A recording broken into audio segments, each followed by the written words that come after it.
Halo Sahabat Nova, kerak kotoran pada dinding rumah mungkin mengganggu pandangan dan membuat Sahabat Nova tidak nyaman. Ternyata ada dua bahan yang bisa kita manfaatkan untuk menghilangkan kotoran pada dinding. Apa saja bahan yang bisa kita manfaatkan tersebut? Kamu bisa dapatkan informasinya di video ini. Tapi sebelum itu, like dulu video ini, subscribe YouTube channel Nova dan bunyikan lonceng notifikasi supaya kamu tidak ketinggalan video bermanfaat lainnya. Kebersihan rumah secara tidak langsung bisa mencerminkan kepribadian atau kebersihan dari yang punya rumah. Nah, oleh karena itu salah satunya yang harus terawat adalah dinding rumah kita. Namun kadangkala untuk menjaga kebersihan dinding merupakan hal yang sulit.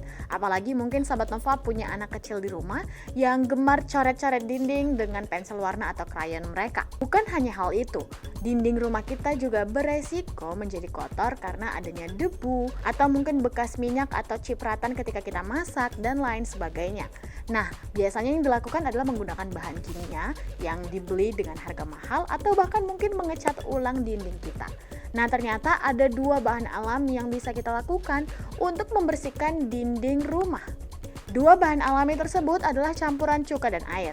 Cuka ini bisa kita manfaatkan untuk membersihkan hampir semua jenis kotoran pada dinding, mulai dari cat bekas tangan atau krayon anak kecil, atau mungkin cipratan minyak atau cipratan masakan kita dan lain sebagainya.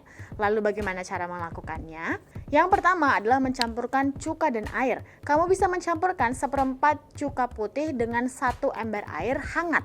Nah, kemudian aduklah hingga merata. Setelah itu rendamkanlah 1 kain ke dalam larutan tersebut. Setelah itu kamu bisa menggunakan kain tersebut untuk membersihkan dinding yang kotor. Nah, yang kedua adalah mencampurkan cuka, deterjen, dan juga air.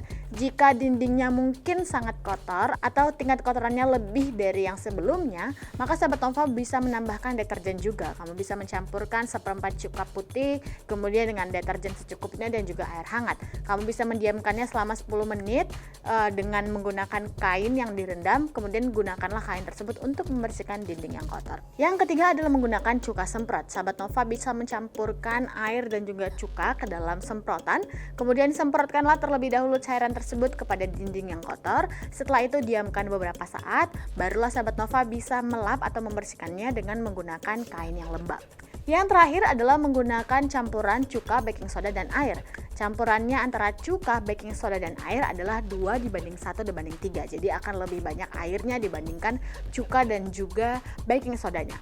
Kamu bisa mencampurkannya dengan memasukkan lap atau kain yang akan kamu gunakan untuk membersihkan dinding. Setelah itu kamu bisa membersihkan dinding dengan menggunakan 3 alat tersebut. Nah, itu dia Sahabat Nova beberapa cara untuk kita membersihkan dinding yang kotor, mulai dari karena tulis-tulisan anak, krayon, cat air, bekas debu, atau mungkin cipratan minyak atau masakan ketika kita memasak dengan menggunakan cuka dan beberapa campurannya. Jika Sahabat Nova punya trik lainnya, kamu bisa bagikan di kolom komentar. Dan jangan lupa like video ini, subscribe YouTube channel Nova, dan bunyikan lonceng notifikasi supaya kamu tidak ketinggalan video bermanfaat lainnya.